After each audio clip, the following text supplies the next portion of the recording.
Boa noite a todos. Ah, Vamos, a partir desse momento, deixar nossas preocupações de lado, dirigir nosso pensamento ao Criador, a Jesus, aos espíritos iluminados que compõem os nossos trabalhos. Com a permissão de Jesus, iniciaremos mais uma noite de estudos no Centro Espírita Equilíbrio. Que assim seja. Boa noite a todos, muita paz, que Deus possa estar ao nosso lado nesta noite de estudos, para que juntos possamos encontrar a compreensão, o discernimento das importantes questões que dão continuidade ao Livro dos Espíritos, a obra interminável ainda no tema dos animais, né?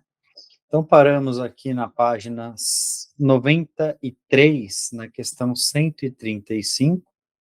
Convido o nosso irmão para soltar o áudio e assim podermos dar continuidade aos nossos estudos.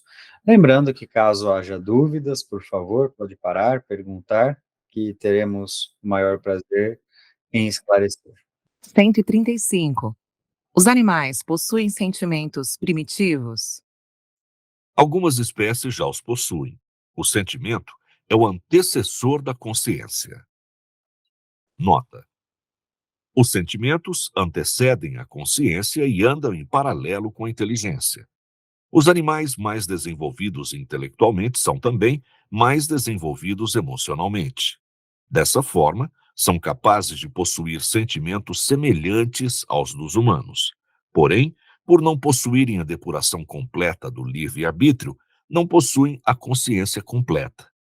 Os humanos, por sua vez, carregam os sentimentos primitivos ocultos em seu âmago, controlados pelo intelecto e pela consciência. Muito bem, então nesta primeira parte, né, nós temos aquela revisão daquilo que mencionamos nos estudos passados referente à senciência do animal, né? Então, nós sabemos que os animais são seres sencientes. E entendemos ainda que os sentimentos antecedem a consciência. O que significa isso? Significa que antes de adquirir a depuração necessária, a evolução necessária para comunicar-se com o Criador, os animais passam pelo desenvolvimento de sentimento, possuindo assim sentimentos semelhantes aos dos humanos, mas lembrando que a palavra semelhança ela tem bastante valor, porque semelhança não é igualdade, né? Então, são semelhantes, mas não os mesmos sentimentos igual aos dos humanos, né? E vão desenvolver as suas faculdades conforme evoluírem, inclusive continuando esse desenvolvimento na fase humana. Dúvidas até esse ponto? Pois não. Só para entender melhor, então, eles sentem a dor, mas não têm a consciência dessa dor. Seria isso? Não, é um pouco mais complexo que isso. Os animais têm as sensações, né, que nós mencionamos, que aí é sentir dor, frio, calor, e tem também a senciência, uma espécie de consciência, uma espécie de sentimentos, não desenvolvidos, ainda sentimentos a serem aprimorados, entretanto, é um pouco mais forte do que apenas sensações. Os animais não significa que eles sentem apenas dor, significa que eles sentem dor e sentem, sim, tristeza, mas diante do seu nível evolutivo, e não a mesma tristeza humana que tem um motivo, uma razão e uma consequência. Obrigada. Eu que agradeço. Pode prosseguir. 136. Os animais possuem instinto e inteligência. Quando um supera o outro? O instinto fá-los sobreviver. A inteligência fá-los progredir. Porém, estes não foram feitos para serem superados, e sim para coexistirem, aflorando em suas respectivas fases. Interessante que a pergunta coloca numa espécie de competição o instinto e a inteligência. E a resposta traz que não existe competição. E, na verdade, o que existe é coexistência entre essas duas faculdades. O instinto promove a sobrevivência do animal e a inteligência promove o progresso. Qual é a diferença entre o instinto e a inteligência? O instinto é a inteligência primitiva, é aquilo que o animal possui antes de ter o seu intelecto aprimorado e realizar as suas escolhas de forma mais depurada. O instinto protege o animal, pois quando está nesta fase ainda que instintiva, tem a proteção de não ter a consciência das suas ações e responder de uma forma muito menos abrupta às leis divinas. Vamos lá. Nota: instinto e inteligência não são feitos para ser superados, mas conciliados. O instinto é uma inteligência primitiva. Portanto, não poderíamos desenvolver a inteligência sem antes termos ampliado o instinto. Uma vez que dilatamos o instinto, o papel inverte-se e a busca passa a ser conseguir controlá-lo, através da utilização da inteligência e da moral. O instinto ele é imprescindível para a nossa existência e para a nossa sobrevivência e para a nossa continuação como espécie. Entretanto, conforme evoluímos e quando evoluímos, passamos a ter que controlar esses instintos. Os mesmos instintos que nos fizeram chegar até aqui, que nos desenvolveram a inteligência, os mesmos instintos que conservaram o nosso ser, hoje são aqueles que precisam ser domados e dificilmente domados, né? Que nos atrapalham em nosso progresso. Então, o instinto que me fez evoluir outrora, hoje precisa ser domado para que eu possa progredir. Dúvidas? Acho impressionante não terem dúvidas em assuntos tão importantes. Vamos seguir, depois eu vou lançar algumas perguntas para a mesa aí. Vamos lá. 137. Os animais cujos espíritos têm certo grau de consciência poderiam reencarnar em grupos nos quais a maioria ainda é brutalizada? Se necessário for, sim. Assim como ocorre com os humanos, os animais são espíritos que podem ocupar diversos grupos, de acordo com sua necessidade de aprendizado. Não há uma regra para a ocupação do espírito que habitou um animal com determinado nível de consciência a habitar seres ainda brutalizados. Pode acontecer, né? Vamos lembrar que as reencarnações acontecem de acordo com a utilidade para o nosso desenvolvimento e também para o desenvolvimento da onde reencarnamos, né? Então, muitas vezes, podemos ser os percursores do desenvolvimento. Muitas vezes, podemos ser os principais fatores de desenvolvimento. Podemos influenciar também positivamente e não necessariamente negativamente, né? Então, como eu disse, né, nós temos uma questão de bastante relevância, que é a diferença entre o instinto e a inteligência. O instinto vem anteceder a inteligência. O desenvolvimento do instinto promove em nossa existência a inteligência que nos fará progredir. Agora eu vou fazer uma pergunta à mesa, do seguinte tema, né? Se o instinto nos faz conservarmos como animais, né, nos conserva fisicamente para que possamos um dia ter a inteligência e progredir, aonde entra o papel da consciência?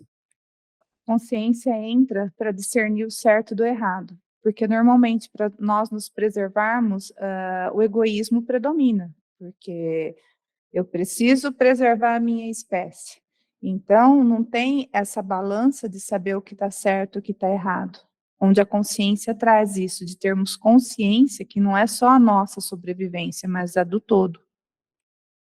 Mas eu não deveria, então, neste caso, ter consciência na minha fase animal, aonde eu preciso saber e ter consciência da minha autopreservação? Mas se na fase animal não tem ainda a consciência, então não teria como agir dessa forma. Na verdade, na fase animal, assim como o instinto é um ensaio da inteligência, a ciência é o ensaio da consciência. Então, na fase animal, eu estou ensaiando os atributos que virão mais à frente para consolidar a minha existência como espírito. O meu progresso depende do meu desenvolvimento instintivo, depende do meu desenvolvimento da ciência, depende de todos os desenvolvimentos para que eu possa adquirir na fase hominal a consciência, para que eu possa adquirir na fase hominal a inteligência, para que eu possa desenvolver os outros atributos e aspectos da minha existência.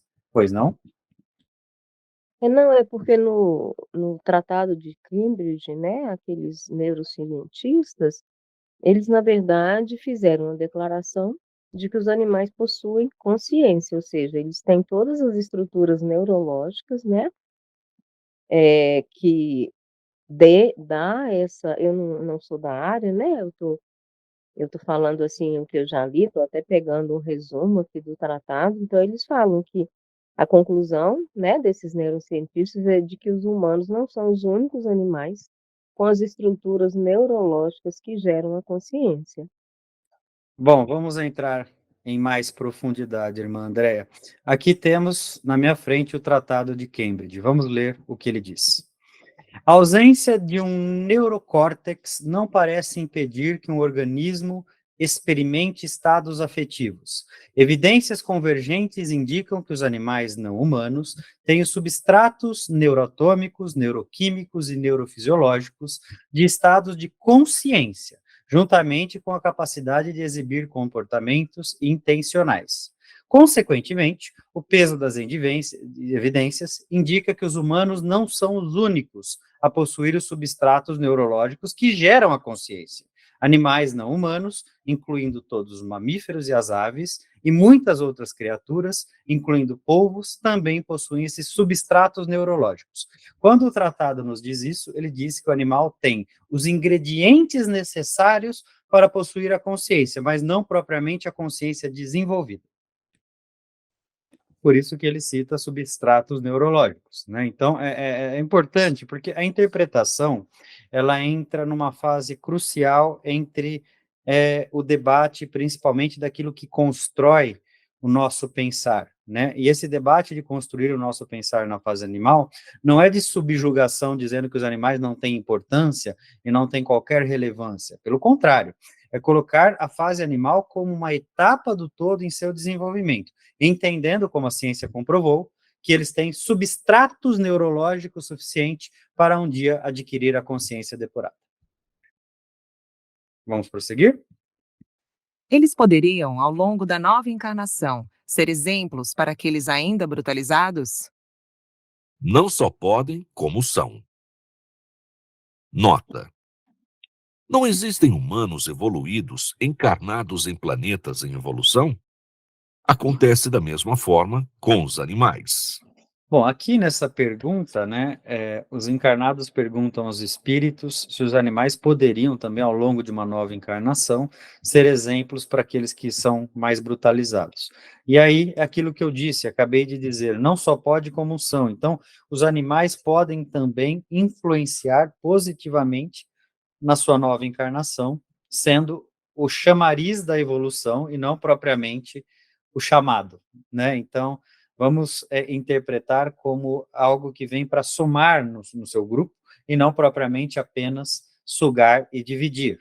Assim como nos humanos, né, que não existem humanos evoluídos encarnados em planetas de evolução, né? Nós não temos diversos casos de seres humanos que vêm para alavancar a evolução do planeta. Da mesma forma acontece nos animais, não tem diferença, né? Os animais também têm essa faculdade. Pois não, irmã?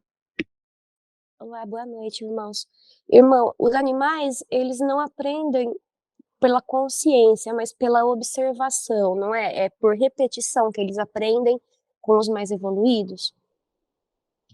Não propriamente pela consciência depurada, porque ainda não possuem, mas aprendem pelos exemplos, pelo condicionamento, né? Quando falamos em condicionamento animal, aqueles que estão acima do seu estado de evolução têm consigo a responsabilidade de condicioná-los a evoluir, né? Então, os animais precisam ser condicionados, e condicionados de uma forma coerente, não propriamente conveniente. Condicionar os animais de forma conveniente é útil para os humanos. Agora, condicionar os animais de forma coerente é útil para ambos, tanto para os humanos, que assim evoluem, quanto para os animais, que evoluem com isso. Né? Nós mencionamos e dimensionamos diversas vezes isso daí, né? E aí, quando falamos dessa coerência, né, estamos falando em todos os aspectos que regem ter e tutorear um animal. Ok, obrigada. Eu que agradeço, pois não, irmão Miguel? Boa noite, irmão, boa noite a todos. Me chamou a atenção nessa questão se eles podem reencarnarem quando a maioria é mais brutalizado. E a resposta é se necessário for. Bom, eu acredito que eles não são missionários, assim como os humanos, quando voltam para ajudar outros irmãos. Os animais também fazem isso? Não, não é que são missionários, né? Vamos ler novamente, irmão Miguel, com bastante atenção, um trecho que você encurtou aqui, mas que ele é importante, que é o seguinte: os animais cujos espíritos têm certo grau de consciência poderiam reencarnar em grupos nos quais a maioria ainda é brutalizada. O que isso significa? Que é o seguinte: os animais que têm mais consciência podem estar em grupo de outros animais em que a maioria dos indivíduos ainda sejam brutalizadas, para que esses sejam exemplo da sua evolução? Claro que podem. Não estarão como missionários, mas estarão como exemplos. Em todos os grupos de existência, irmão Miguel, existem seres mais e menos brutalizados. O que difere esses seres é o seu estado de evolução individual. Entretanto, um utiliza do outro para evoluir. O que está mais evoluído utiliza para levar e alavancar aqueles que estão menos, e o que estão menos utiliza dos mais evoluídos para espelhar-se. Mas não retrograda ao espírito? Não, de forma alguma, pelo contrário, pode retrogradir o organismo, né? Ele pode voltar a ser uma espécie animal quando de repente ele já estaria pronto, né, para ser uma humana, mas o espírito jamais. O espírito, que é o importante, está evoluindo. Ainda mais se ele vem com esse propósito de auxiliar os demais, ele está evoluindo e muito, assim como os espíritos que resolvem também visitar orbes menos evoluídos para evoluí-los. Nós só não podemos chamar de missionários, por quê? Onde está a diferença de não chamá-los de missionários? Que para que haja uma missão é necessário ter previamente a consciência. Eu não tenho como aderir a uma missão sem ter consciência daquilo que eu estou regindo. Então essa é a diferença entre os animais e os humanos. Obrigado. Eu que agradeço. Importantíssimas participações de hoje, hein? Tanto da irmã Andréa quanto do irmão Miguel. Pois não, irmão Fabrício? Enquanto o irmão escreve, podemos dar seguimento e depois esclarecemos a dúvida deles. Pois não. 138. Em muitas ocasiões, disse que o animal morreu de tristeza. É possível? Não pela tristeza, mas pela ausência de algo a que foi condicionado. Independentemente da fase em que se esteja, a verdadeira alegria não reside em nada de material, e sim naquilo que edifica o espírito. Os animais, sendo ainda puros em relação ao seu livre-arbítrio, são influenciados pelos condicionamentos que recebem. Assim, toda alegria ou tristeza será fruto disso. Por esse motivo, que quando um animal padece pela tristeza, a responsabilidade é humana. Isso é bem profundo, dá bastante discussão, mas nós temos que entrar em detalhe, né?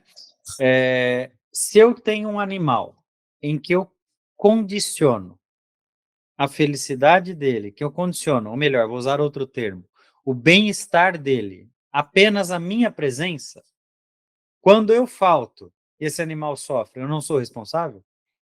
Interessante isso, né? Então, eu condicionei um animal que mora comigo apenas a atrelar a dependência à minha pessoa. No momento que eu morro, ele morre junto. E não é de tristeza, é de condicionamento. Esse animal está condicionado e vinculado à minha existência.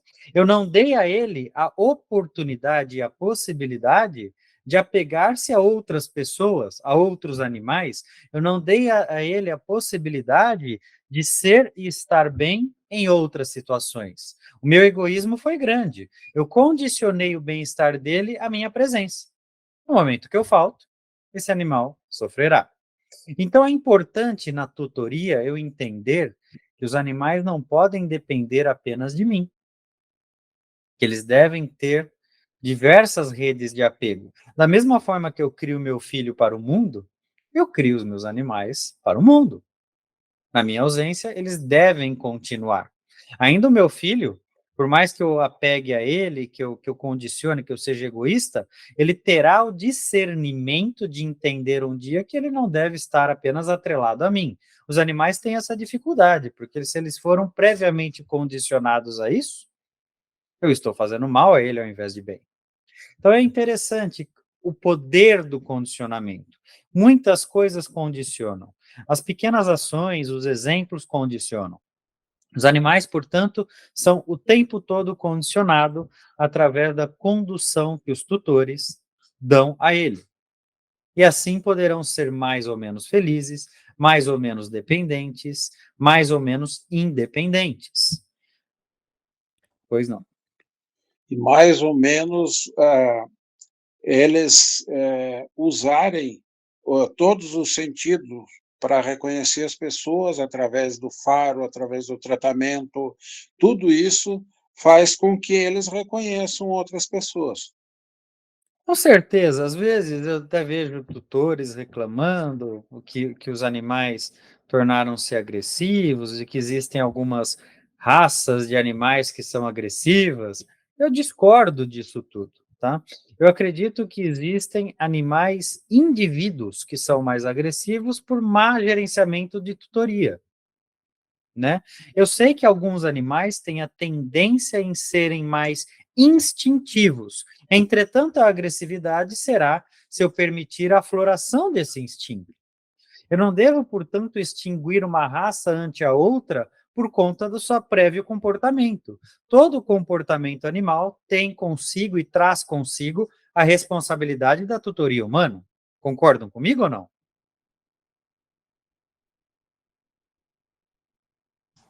Então, é exatamente isso. Pois não, irmã?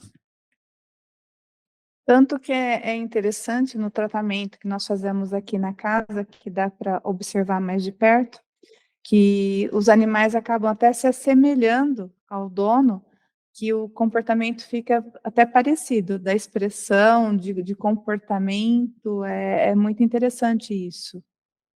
Os animais acabam se condicionando ao ponto de até parecerem com seus tutores, né? É bastante engraçado, mas é o comportamento de mímica, né? E os animais, por serem seres mais instintivos, acabam representando mesmo bastante os seus tutores. Da mesma forma, por exemplo, que um filho adotivo muitas vezes acaba parecendo os seus pais não biológicos, né? Interessante, né? Como uma criança adotiva começa a ter a aparência dos seus pais adotivos, né? E isso é lindo, né? Mostra que o fenótipo, né? O ambiente influencia muito na criação e na formação de todos os seres, inclusive dos animais. O irmão Fabrício colocou no chat aqui, vou pedir para alguém ler, né? Para que possamos esclarecer. Ele colocou: sobre a evolução para os animais, o instinto e a inteligência parecem estar em lados opostos, e os sentimentos entram de qual dos lados? Isto é, eles se vinculam mais ao instinto animal, ou que todos nós temos, em maior ou menor grau, ou à inteligência, consciência? Não, tem uma certa confusão aqui, irmão. Vou tentar esclarecer para não gerar dúvidas em você. O que acontece? O instinto evoluído é a inteligência. O instinto é a inteligência primitiva. O que isso significa? Que antes de eu desenvolver a minha inteligência, eu atuo através do meu instinto. Então, o instinto e a inteligência, eles nunca estão em lados opostos. Eles sempre estão do mesmo lado. Eles estão em graus de evolução diferentes, mas não em lados opostos, né? E aí, na segunda questão aqui, os animais, portanto, quanto mais eles se vinculam à inteligência, mais eles se distanciam do instinto. E quanto mais eles se vinculam à inteligência, consequentemente, mais eles se aproximam da consciência. Ficou claro? É necessário ter certa inteligência para ter consciência, né? É necessário ter certa inteligência. Ter consciência dos seus atos é mais do que ter apenas ciência. Ter consciência dos seus atos é um grande desafio. E também uma grande responsabilidade, porque no momento que você tem consciência dos seus atos, você responde por eles de uma forma absolutamente mais enfática do que você respondia no pretérito. Oi? Boa noite, meu irmão, boa noite a todos. Eu só estou no campo de observação. Eu acho que isso faz parte do progresso dos animais, né? E é necessário, sim, esse instinto primitivo que faz com que ele dê os primeiros passos. Depois vem a inteligência, vem se desabrochando, depois vem a consciência, que é o fato mais puro, né, do ser, junto com a parte do livre-arbítrio. Isso forma a evolução do nosso ser. É interessante, né? Eu vou fazer uma analogia aqui e eu gostaria que vocês refletissem sobre ela. O que acontece se vocês receberem visitas em casa? Vamos supor que vocês vão fazer uma festa e tem 30 pessoas na sua sala, né? Você recebendo lá para... E, de repente, o seu cachorrinho vai lá e faz xixi no tapete da sala. Você fica levemente constrangido, briga com o cachorro, limpa o xixi e continua a festa. Mas o que acontece se seu filho faz xixi no meio da sala? Seu filho de 7 anos. Qual que é o nível de constrangimento em comparação ao cachorrinho e um ser humano, estou dizendo mentalmente capaz, né? Não um ser humano que tenha dificuldades orgânicas que o façam fazer isso, mas qual é a diferença do seu nível de constrangimento? Por quê? É muito mais aceitável socialmente o cachorrinho fazer xixi no meio da sala do que o ser humano. Alguém poderia me responder? Porque o cachorro é normal, por instinto, ele está apertado, ele tem que fazer as necessidades dele, ele não vai escolher o lugar. E o ser humano, ele tem o controle e pode escolher o lugar devido para fazer suas necessidades. Muito bem, então nós normalizamos os instintos na fase animal, mas não normalizamos os instintos na fase hominal. A boa polidez, né, vamos dizer, a boa etiqueta, ela nos diz para ir totalmente contra os nossos instintos. Já perceberam isso? Quanto mais desenvolvemos a nossa etiqueta, mais nos afastamos dos nossos instintos. Quando você está na frente de um prato de comida com fome, o que o seu instinto manda você fazer? Devorar aquele prato de comida. Enquanto a sua etiqueta diz, não, vamos comer lentamente, devagar, mastigar devagar, não colocar a mão de uma forma rápida, enfim, pegar pouco, colocar pouco no prato. Então, olha que interessante, né? O nosso desenvolvimento social depende também da nossa regressão instintiva. Só que o ser humano entende que tem instinto. Então, o ser humano, por exemplo, ele não limita o seu instinto, ele limita o seu instinto a determinados momentos. Então, vamos falar do sexo. O sexo não é uma ação instintiva? O ser humano não normaliza? Não é normal fazer sexo? Sim, desde que você faça no seu quarto. Agora, se fizer numa praça pública, você está sendo ridículo, não é isso? Então, o ser humano, ele aceita a sexualização em ambientes privados, com as determinadas regras e assim sucessivamente. Enquanto 2 cachorrinhos transando no meio da rua é completamente normal. Entenderam as diferenças entre a animalização e a hominização dos instintos no dia a dia e no cotidiano? Eu sei que parece estranho citar esses exemplos, mas é importante, porque assim vocês conseguem entender quem está certo de permanecer no instinto. Na fase animal é normal, na fase hominal já não tanto. Pois não. No caso do exemplo que o irmão citou, no que diz respeito ao animal, tudo bem, mas no que diz respeito à criança, não é reflexo do comportamento que ele está recebendo. Outra coisa, quanto aos animais, eu tenho visto muita humanização dos animais. Gostaria que o irmão discorresse sobre isso. Bom, vamos por partes, né? Como eu te disse, né? A criança plenamente capaz mentalmente, porque é claro que existem pessoas que têm algumas defasagens psíquicas, algumas defasagens cerebrais, e aí é normal que atuem dessa forma, né? Ninguém vai ridicularizar uma pessoa que, sem controle das suas faculdades, faça isso. Entretanto, uma pessoa com controle das suas faculdades fazer isso, não é normal, porque não estão acostumados com crianças de 7 anos urinando no meio da sala. Se fosse um bebê, ainda mais próximo do seu instinto, tudo bem, seria normalizado, assim como os animais. Uma criança de 7 anos já não deveria fazer mais isso, por isso que acaba causando estranheza. Então, apenas nesse aspecto, não estou falando da criança que urina no meio da sala, não é isso, irmão. Estou falando na diferença entre ela e o animal no fator de julgamento social, né? No fator de análise social, apenas esse, né? Agora, a humanização dos animais, você entende a diferença da hominização para humanização? Gostaria que alguém citasse essas duas diferenças, humanização para hominização. Vamos lá, minha mesa. Humanização seria o animal, ele adquirir fisicamente a aparência do ser humano. Então, ele evolui, vamos chamar de evolui, ou transforma fisicamente de um animal para o ser humano. E a hominização é referente aos aspectos comportamentais. Eu quero que o meu animal, por exemplo, ele assopre a velhinha de aniversário dele. Então, eu estou hominizando o animal.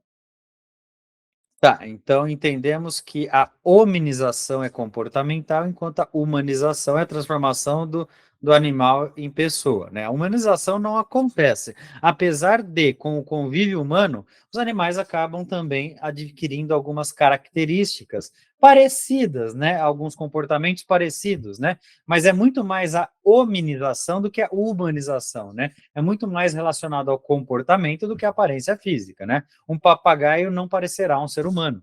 Ele pode parecer no seu comportamento, mas não na sua aparência. Da mesma forma, um cão.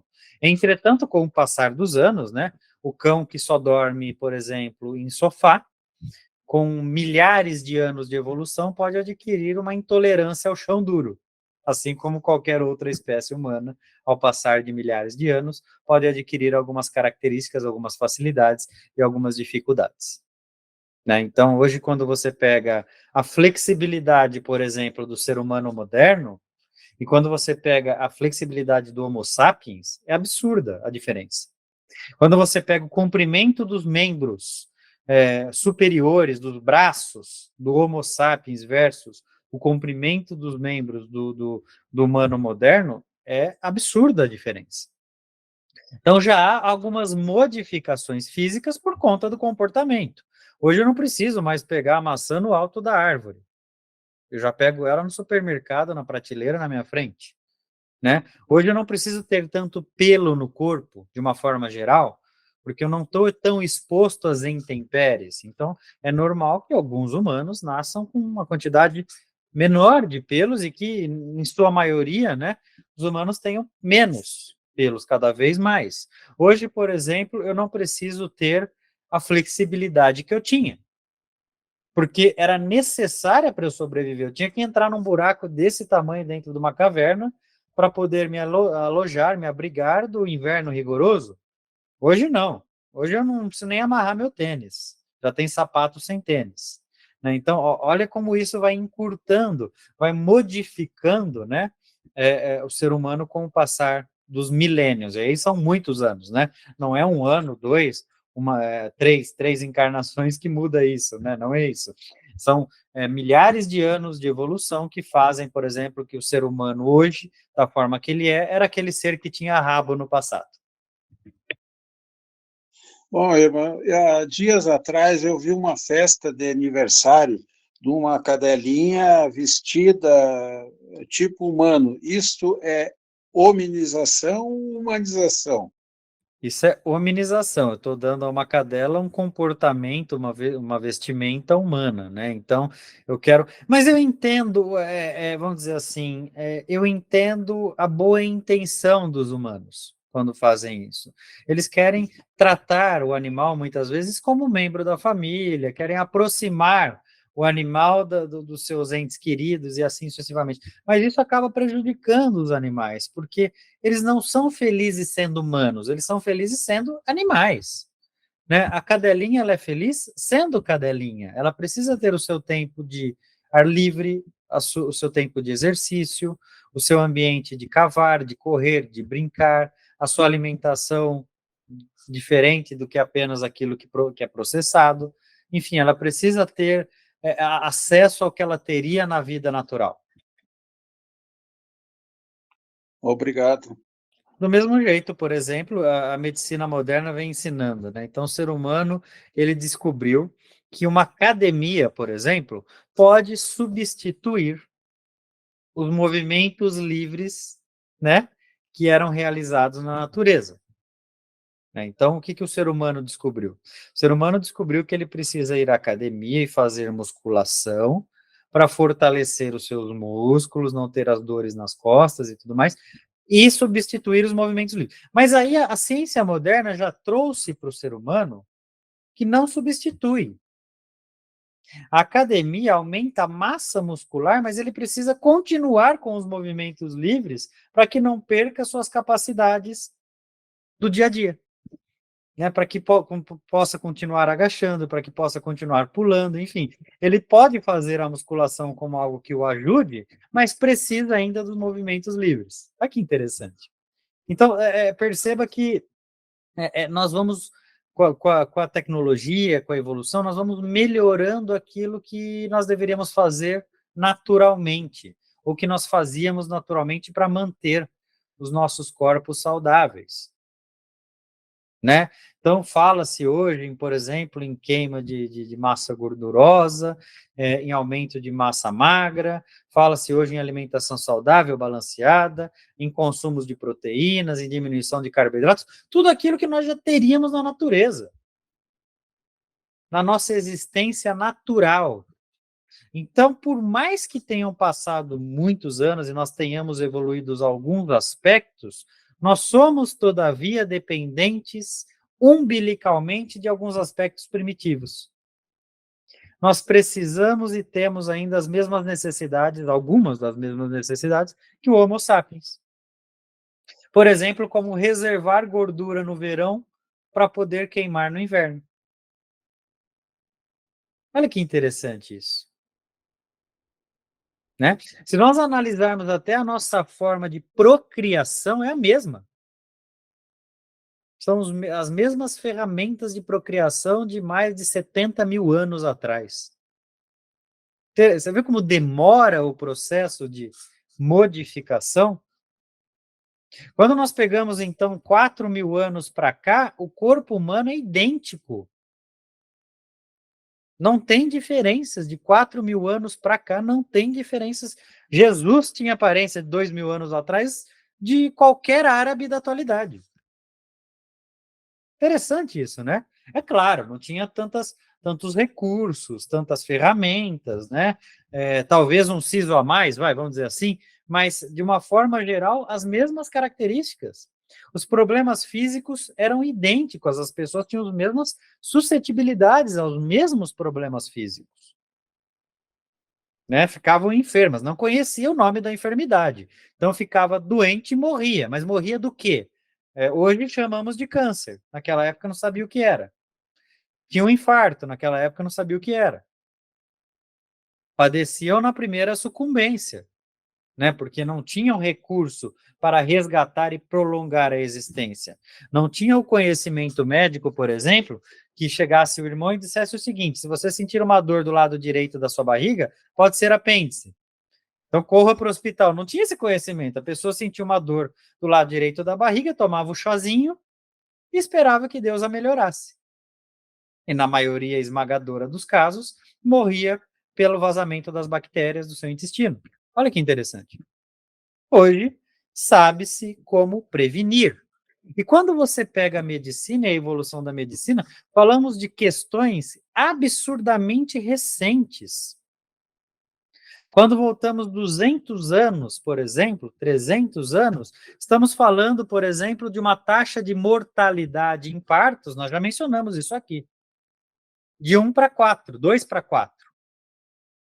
Então, a cada 4 crianças que nasciam, 2 morriam. É muito comum você ver os seus bisavós contando que tiveram 10 filhos e 2, 3 morreram. E aí, depois, a medicina descobriu que a asepsia lavar as mãos, né, um médico descobriu, era importante para não contaminar o recém-nascido. Ou seja, isso aumentou a expectativa de vida absolutamente, e depois, com o desenvolvimento dos hospitais, mais ainda. Ou seja, hoje não é mais 1:4, hoje é 1:20, vamos supor. Entendeu? Então, olha como é interessante, né, que pequenas gestões realizam uma total diferença. Vamos lá. 139. Os animais sofrem de transtornos comportamentais? Não propriamente transtornos, mas representam sofrê-los através do mau uso de seus instintos. É interessante isso, né? Porque olha como, pelas perguntas e pelo nível das perguntas, olha como algumas questões estão consolidadas no âmago de cada um, né? Os veterinários, os amantes dos animais, né, aqueles que estão acostumados a conviver, sabem o quanto parece, muitas vezes, até são diagnosticados com uma espécie de transtornos, né? Como os animais representam sofrer transtornos de ansiedade, entre outros, né? E aqui, o que o nosso irmão nos traz de informação é que não são propriamente transtornos, né? O que ele nos traz de informação é que essas características, elas são características comportamentais que representam ser, mas não são os transtornos, que são próprias e oriundas dos condicionamentos. Pode prosseguir. Por que certos animais se automutilam, semelhantemente aos humanos, com ansiedade? A automutilação animal é diferente da humana. A dos humanos é por transtornos, e a dos animais é por ausência daquilo que outrora lhes fora condicionado. A diferença, então, entre a automutilação humana e animal está no condicionamento, né? Os animais podem sim se macerar, ter dermatites, ter características de se machucar, de se lamber, de se roer, mas que não são transtornos. Porque para que haja um transtorno, é necessariamente que previamente esse animal tenha consciência daquilo que o acomete e que cause dentro de si transtorno. Temos psicólogos aqui,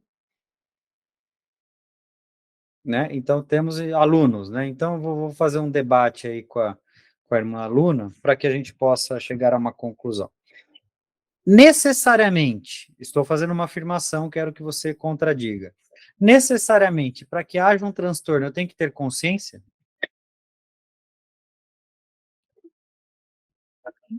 Tem e não tem, que às vezes também é a ausência de consciência alguns transtornos, né? Mas no caso de humano, né? Que aí nós vamos perceber pelo comportamento que a pessoa não está num estado normal e consciente dele, então tem o transtorno. Não, vamos diferenciar consciência do espiritismo de consciência da psicologia, são distintas. Você entendeu as diferenças? Assim, aí não dá para ter transtorno se não tem consciência daquilo que está tendo. Tá, a diferença é a seguinte: consciência da psicologia é que nós somos seres conscientes e temos aspectos inconscientes. E a consciência do espiritismo é aquela consciência que é a comunicação direta com Deus, consciência da própria existência, consciência de tudo que o rege ao seu redor. E essa consciência é inerente a todos os seres humanos na fase hominal. Pois não, irmão Afonso? Nesse sentido, então, a consciência no espiritismo, ela engloba a subconsciência ou a humana, da psicologia.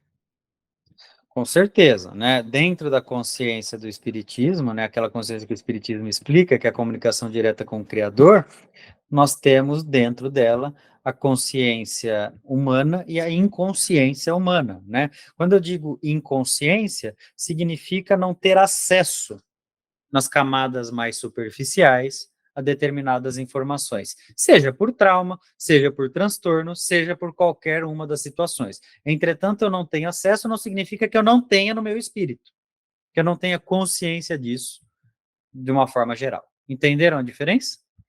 Uhum. Vamos lá. Nota: os transtornos comportamentais estão totalmente vinculados às crises de consciência. Portanto, animais não poderiam possuí-los nessa fase. Não podemos confundir inteligência com consciência. O animal pode ter uma inteligência primitiva muito aflorada, contudo, não terá o mesmo afloramento de sua consciência. Portanto, os animais não podem ter crises de consciência e não poderiam, consequentemente, ter os seus transtornos, né? Na fase animal, eu não consigo ter determinados transtornos por não poder ter a crise de consciência, não saber discernir com clareza o certo do errado. Pois não, irmão Afonso?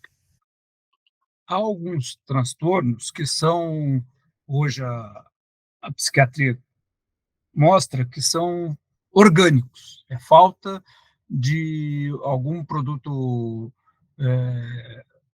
algum componente orgânico que causa aquele transtorno. Esse tipo de transtorno não poderiam ter nos animais? Não, porque por mais que possa ser um transtorno orgânico, os animais ainda não teriam seu cérebro, né, a sua matéria desenvolvida a ponto de ter esses transtornos. Eles podem ter algumas defasagens equiparadas, Deficiência, né? exatamente, específicas ao seu estado de evolução cerebral. Aí sim, por exemplo, os animais podem ter algumas características que também os humanos têm por questões cerebrais, mas não as mesmas, né? Porque o nível de desenvolvimento é diferente. Tá. Antes da gente entrar na outra questão, eu queria Por tirar uma... exemplo, só desculpa, irmão Afonso, vou interrompê-lo para fazer uma contra-pergunta, né? Você consegue enxergar, por exemplo, um animal com autismo? Eu percebo o animal com ansiedade, por exemplo, quando ele fica só, quando ele demonstra uma necessidade grande de ter a companhia. E quando essa companhia chega, ele quer demonstrar essa alegria do reencontro. Agora, eu compreendo, pelo colocado no texto aqui, é a questão de estar condicionado a estar presente com aquelas pessoas, né? Principalmente o animal de bando, ele elege um chefe de matilha, né? Então, sempre que aquele indivíduo, aquele tutor, que é o chefe da matilha dele, chega próximo, ele se alegra, ele demonstra essa alegria. É que nós chamamos de ansiedade aquilo que nós temos a capacidade de controlar e não controlamos. Os animais não têm a capacidade de controlar. Por que o animal fica tão ansioso para se alimentar, por exemplo? Porque na natureza, se ele assim não fizer, ele talvez não tenha outra oportunidade. E por que o ser humano, quando fica ansioso para se alimentar, aí sim é ansioso? Porque ele tem a capacidade de esperar e sabe que não receberá agora, mas receberá mais à frente. Então, essa consciência que difere a ansiedade do que do desenvolvimento instintivo, normal, né? Ou da característica instintiva que é aflorada nos animais. Pode continuar, irmão. Não, a minha pergunta é que todos os seres vivos possuem o princípio inteligente. Quando, aí acho que é dentro do reino animal que isso vai ocorrer, esse princípio inteligente passa a externar a inteligência.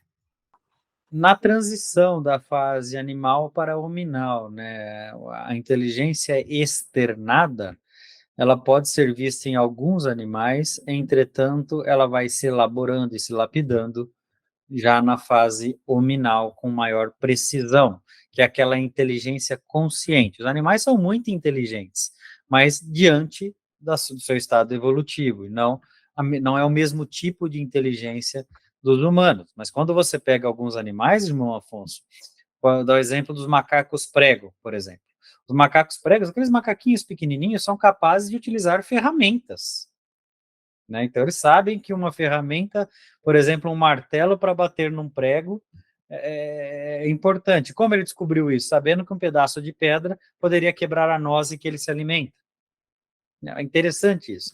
Então, essas capacidades, elas existem, mas elas serão afloradas, e a palavra aflorar, ela tem bastante relevância nesse contexto, na fase hominal. Isso não significa necessariamente que todos os humanos já tenham inteligência aflorada, né? Nós temos muitos humanos ainda no primitivismo que têm a inteligência adormecida, mas não afloram ela, né? Ainda utilizam seguramente 90% dos seus instintos, pois não, irmã? Esses comportamentos diferentes dos animais, de se machucarem, de se lamberem, e às vezes as pessoas acham que a ansiedade pode ser até dessa forma que nós achamos ideal de termos os animais dentro de casa, mas que não satisfaz a necessidade real do animal, que seria passear com mais frequência, estar livre, ter liberdade. Isso pode ser consequência dessa mudança que nós estamos promovendo? Sim, irmã Regiane, o ser humano ainda, sem exceção, ele possui egoísmo. Então, o ser humano geralmente molda o seu habitat para a sua conveniência, né? Ele não molda para a conveniência do outro, muito menos os seus animais. Então, quando nós educamos os nossos filhos, olha, eu vou falar é pesado, hein? O que eu vou falar é bastante pesado. Quando eu educo os meus filhos, não necessariamente eu educo pensando no melhor dele. Às vezes eu educo pensando no melhor para mim. Imagina os animais, né? Porque se eu educar os meus filhos no que for melhor para ele, eu teria que abrir mão completamente do meu egoísmo, eu teria que abrir mão do meu orgulho e entender, por exemplo, diversas situações que eu não entendo. Aceitar diversas situações que eu não aceito. Imagina os animais, né? Por mais que eu possa ter um amor imenso pelos animais, eu vou moldá-lo aonde é conveniente para mim. Por exemplo, meu cachorrinho escolheu o lugar de fazer xixi ou eu escolhi para ele? Meu cachorrinho escolheu o lugar de fazer cocô ou eu escolhi para ele? O lugar de se alimentar. E ao que, com que se alimentar? E a quantidade de passeios necessárias? E as pessoas do convívio? E os outros animais do convívio? E a hora de cruzar? E a hora de entrar no cio? Como que é o cio? O que eu faço com a minha fêmea quando ela entra no cio? Eu deixo ela entrar no cio? Então, olha a quantidade de variáveis do molde humano para a conveniência humana. Muitas vezes eu castro a minha cadela porque ela está sangrando na minha cama. E não castro a minha cadela porque eu quero o melhor para ela. E ainda uso o subterfúgio ou a conveniência de dizer que estou castrando porque ela vai ter menos tendência a ter câncer de útero. Menos tendência a ter câncer de mama. Então, peraí, então você pega a sua filha também e faz isso? Porque a igualdade prevalece. Você vai pegar uma criança, então, e castrá-la para que ela não tenha determinados tipos de câncer? Por que com o humano eu faço diferente do animal? Por que com o animal eu tenho direito de fazer? Por exemplo, a eutanásia, que é tão desenvolvida, infelizmente, na questão animal, por que eu posso eutanasiar um animal, seguramente, para evitar o seu sofrimento, e o ser humano parece um absurdo? Qual que é a diferença entre os dois? Entendeu, Regiane? Sim, obrigada. Eu que agradeço. Então, é difícil, porque quando falamos da nossa imperfeição, estamos falando de uma imperfeição muito intrínseca ainda no ser, no mundo de provas e expiações, muito intrínseca, né? Em todos aqueles que não atingiram a perfeição absoluta. Então, é difícil. A nossa condução, ela é falha e reflete essa imperfeição. Pois não, irmão Miguel? Atualmente, a ciência, já tem um pesquisador ainda vivo que trabalhou sobre campos mórfico ou campos morfogenético. E aquele exemplo que você deu do macaquinho, ele também trabalhou com o macaco, porque o macaco, eles moravam numa ilha e eles comiam a batata doce, arrancavam e comiam com sujeira. Um dia, um descobriu que lavando a batata ela ficaria mais saborosa na água do mar. Todos eles passaram, sem ter o contato, a utilizar isso. Então, hoje, a ciência já está comprovando desses campo mórfico ou campo morfogenético. O desenvolvimento é incrível, né, irmão Miguel? Então você veja que o animal aprendeu a temperar a batata com sal, né? É interessante isso, né? Lavou na água salgada, dando o sabor, ressaltando o sabor do sal. E aí, conforme vai modificando os alimentos na sua origem natural e ambiente, vai tendo as consequências que os humanos têm também. Por exemplo, a hipertensão. Interessante, né? Não há ações sem consequências. Só que os animais regulam as consequências de uma forma muito mais sábia que os humanos. Então, por exemplo, o macaco ele pode ter a inteligência de perceber que se os seus ancestrais estão morrendo antes do que os seus avós, alguma coisa está errada. E modificar o seu comportamento até acertar. O ser humano também teria essa capacidade facilmente, mas muitas vezes não a faz por conta do seu orgulho, da sua conveniência e do seu egoísmo, e principalmente da sua vaidade, né? Então, para o ser humano, por exemplo, comer bem é comer algo que seja gostoso, e não algo que seja nutritivo, saudável. Existe ainda essa discrepância, né? Então, o que é comer bem? Comer bem é comer algo que saboreie as minhas papilas gustativas. E aí, quando eu volto naquilo que eu acho gostoso, por que eu acho gostoso? Eu acho gostoso porque eu fui condicionado desde a minha infância. Mamãe me dava chocolate, mamãe me dava bala, mamãe me introduzia o doce, querendo acertar. É claro que mãe que fez isso pensando no mal, mas criei o meu paladar. Hoje, na medicina moderna, da pediatria, já existe a instrução, por exemplo, para retardar o sal pelo menos até 1 ano de idade, retardar o açúcar até os 2 anos de idade. Então, dar para a criança a oportunidade de fazer as próprias escolhas e que elas tenham uma tendência mais saudável, não pela influência de paladar. Então, olha como as coisas avançam. E as crianças que nascem hoje, irmão Miguel, talvez cheguem aos 3 dígitos com muito mais facilidade do que as crianças que nasciam 50 anos atrás. Então, 100 anos, daqui 100 anos vai ser muito mais comum do que 100 anos hoje. Pois não, irmã Regiane? Eu estava aqui até pensando que hoje se vê muitos animais obesos, com diabetes, então aí a consequência que nós estamos errando, além de errar conosco, estamos agravando ainda mais a nossa encarnação, porque o erro com o animal é nosso, não é dele, porque se nós estamos oferecendo e prejudicando o animal, isso reverte contra nós, seria isso mesmo? Inclusive, pegando um gancho nessa fala sua, antes de terminarmos, né? Quando você pega 300, 400 anos atrás, a obesidade, quando eu digo obesidade, estou falando da obesidade humana, ela pertencia às classes mais ricas. E hoje, na atualidade, a obesidade ela pertence às classes mais desfavorecidas. Quer dizer, o fast food, que é a comida não saudável que engorda, ela é a forma que muitas classes desfavorecidas encontraram de se alimentar e de se nutrir, enquanto a comida saudável tornou-se inacessível, ou menos acessível. Então, olha que interessante. Hoje, os alimentos orgânicos, por exemplo, eles são mais caros do que os alimentos não orgânicos. Então, olha a valorização, a mudança de valorização em termos que remetem à saúde. Né? Se você falasse de um alimento de horta orgânico há 300 anos atrás, ele estaria totalmente desvalorizado, dado ali de graça. E nos dias atuais é vendido com extrema cautela, porque promove, e a ciência já comprovou, uma saúde mais longínqua. E o ser humano, às vezes, erra e peca, e com bastante frequência, ao querer uma vida longa, e esquecer que, por mais longa que seja, é finita. Esquecer de trabalhar a sua vida espiritual. Essa sim é uma vida que não apenas deveria ser trabalhada, como focada, porque essa pertence à eternidade, essa não tem fim.